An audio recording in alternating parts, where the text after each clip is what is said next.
Break के बाद स्वागत है आपका और बड़ी खबर की बात कर लेते हैं। बीएसपी विधायकों के कांग्रेस में विलय के मामले की बात। तो हाईकोर्ट ने फैसला सुना दिया है।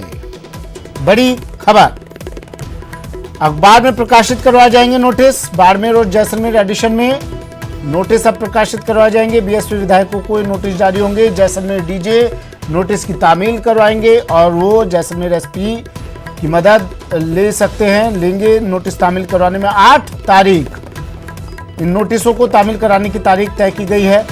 स्टे एप्लीकेशन पर सिंगल बेंच 11 अगस्त को सुनवाई करेगी।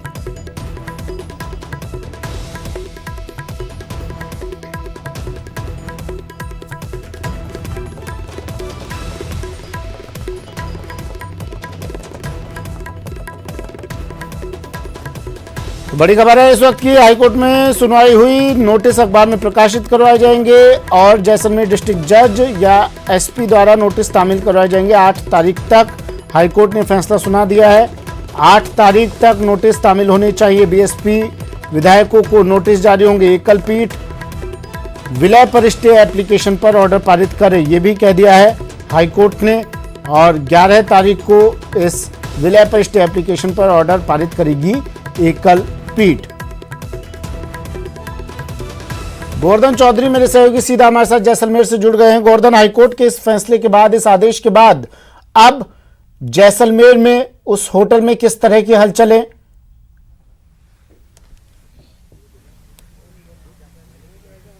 देखिए, जो बागी विधायक थे वो लगातार आज हाईकोर्ट के फैसले को लेकर के बसपा से आए हुए जो विधायक हैं 6 वो हाईकोर्ट के फैसले को लेकर के निगाह रखे हुए थे शुरुआत से। और अब जो प्रश्न है वो ये कि नोटिस तामील करवाने का, क्योंकि हाईकोर्ट की ओर से उनकी सदस्यता या अन्य कोई चीज को लेकर के टिप्पणी फिलहाल नहीं की गई है। फिलहाल जो नोटिस तामील करवाने की जो बात है, हाईकोर्ट की ओर से जो नोटिस इश्यू है वो तामील कराने को लेकर के सभी राजनीतिक हलकों में भी चर्चा है, क्योंकि ये कहा गया है कि जो जैसलमेर डीजे हैं वो इस पूरे मसले पर नोटिस तामील करवाने के लिए उनको भी डायरेक्शन दिए गए हैं।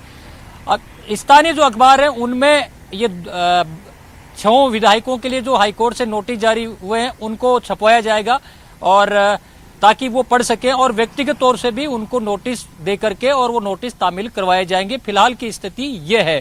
तो सारे जो विधायक हैं उन्होंने विधिक राय पहले भी ली थी और अब हाईकोर्ट का ये नोटिस आने के बाद अब वो विधिक राय लेंगे और विधिक राय के बाद में ये जो जवाब किस तरह से तैयार किया जाना है उस पर आगे की कार्रवाई वो यहाँ पर बैठकर करेंगे। हालांकि पहले भी वो विधि विशेषज्ञों से, वकीलों के संपर्क में थे। अब आगे की रणनीति उसके बाद ही तय करेंगे जब उनके पास में वो नोटिस आ जाएगा और हाईकोर्ट का जो पूरा फैसला है उसके अध्ययन के बाद ही कांग्रेस पार्टी और ये 6 विधायक अपने हिसाब से आगे की रणनीति बनाएंगे। जी, हाईकोर्ट का फैसला है गोवर्धन, वैसे तो हम लोग टिप्पणी कर नहीं सकते हैं इस पर, लेकिन एक बात जानना चाहूंगा। कुछ फैसले ऐसे भी थे जिनमें ये बताया गया था और ऐसे फैसलों का उदाहरण भी दिया गया कि नोटिस ईमेल के जरिए या व्हाट्सएप के जरिए भी तामील करवाए जा सकते हैं और व्हाट्सएप पर अगर ब्लू टिक आ जाता है तो उसको नोटिस का तामील होना मान लिया जाता है। अगर ऐसा होता तो लेकिन कोर्ट ने अखबार में इश्तिहार देने की बात कही है, डीजे से कहा है नोटिस तामील करवाने के लिए। ऐसा भी किया जा सकता था गोवर्धन?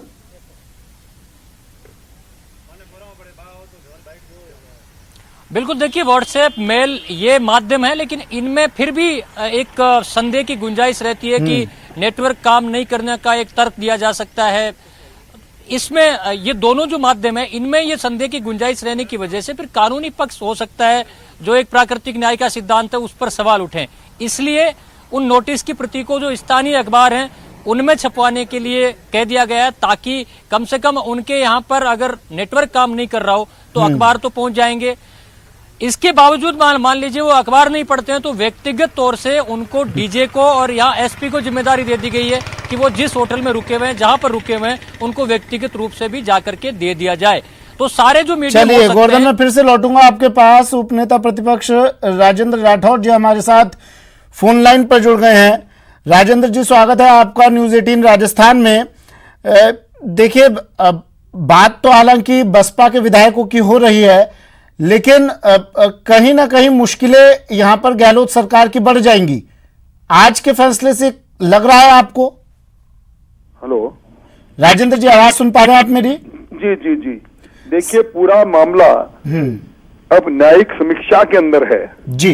निश्चित तौर पर जो आदेश 18 नवंबर को माननीय अध्यक्ष महोदय ने जारी करके और राष्ट्रीय पार्टी बहुजन समाज पार्टी के चुनाव निशान पर जीते हुए 6 विधायकों को आईएनसी राजस्थान विधानसभा के अंदर मर्जर दिखाया है, उनको इंडिया नेशनल कांग्रेस के अंदर मर्ज दिखाया है, उसी सूची में उनके नाम इंदराज किए हैं जी। ये जो शेड्यूल 10 है संविधान का, उसके प्रावधानों के विपरीत प्रथम दृष्टया नजर आते हैं। इसी कारण से माननीय उच्च न्यायालय की सिंगल बेंच ने इस मामले की गंभीरता लेकर इसमें 11 तारीख तक की सुनवाई के लिए नोटिस जारी किए थे।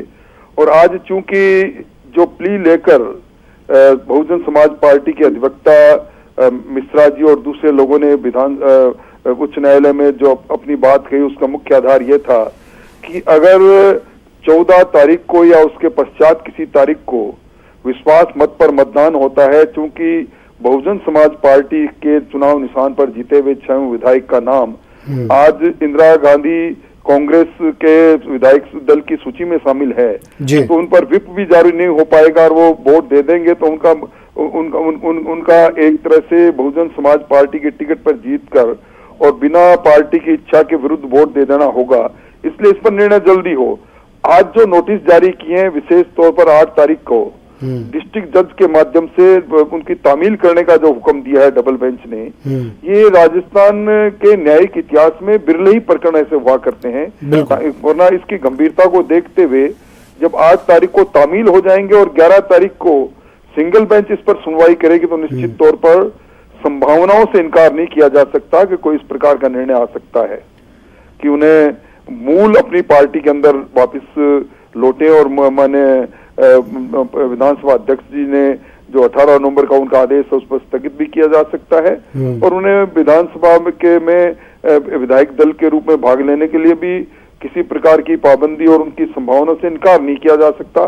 मामला उच्च न्यायालय में, इसलिए न्यायालय ही निर्णय करेगा। न्यायालय के निर्णय की संभावना पर टीका टिप्पणी करने का अधिकार मुझे नहीं। बिल्कुल सर। एक चीज और, क्या ये फैसला आने वाले दिनों में राजनीतिक पार्टियों के लिए एक नजीर साबित होगा, एक मार्गदर्शन करेगा ये उन पार्टियों के लिए ये फैसला?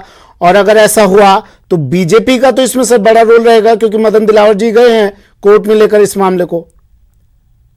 ये मामला मूल रूप से ये मामला जो संविधान का संशोधन है 1985 में जो हुआ, जिसमें दल विरोधी विधेयक लेकर आया गया, शेड्यूल 10 के अंदर उन अहर्ताओं को लिखा गया जिनके आधार पर कोई विधायक को एक्ट करना है और डिस्क्वालिफिकेशन क्वालिफिकेशन दोनों को लंबे तौर पर विस्तृत रूप से विवेचित किया गया।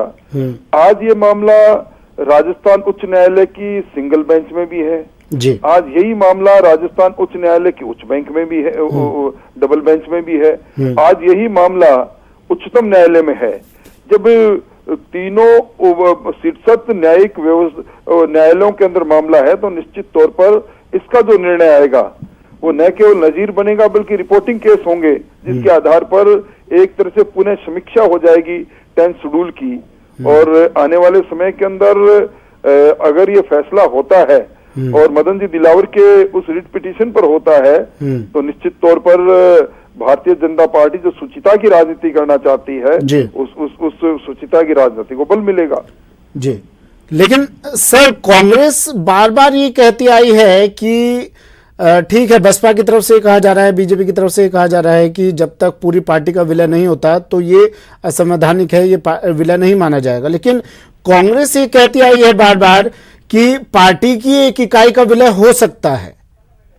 देखिए, निश्चित तौर पर जो मूल रूप से 10th शेड्यूल का जो पैरा है उसमें ओरिजिनल पॉलिटिकल पार्टी लिखा है। वर्ड ओरिजिनल पॉलिटिकल पार्टी का मतलब है जिस पार्टी से वो उम्मीदवार जीता है उस ओरिजिनल पॉलिटिकल पार्टी के विलय के बाद 2/3 एमएलए उसको रेक्टिफाइड करे या 2/3 एमपी उसको रेक्टिफाइड करे तब वो विलय वैलिड माना जाता है।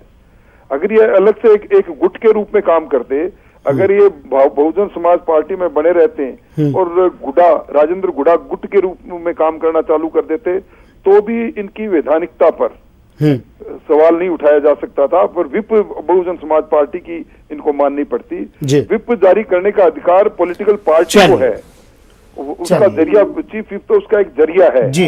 इसलिए मैं समझता हूं कि जो कुछ न्यायिक विवेचना में हुआ है वो हिंदुस्तान के प्रजातांत्रिक और संसदीय इतिहास में एक नजीर बन के रहे। ठीक है, शुक्रिया सर अपना वक्त हमें देने के लिए। राजेंद्र राठौर जी, उपनेता प्रतिपक्ष, हमारे साथ फोन लाइन पर जुड़े और कह रहे थे ये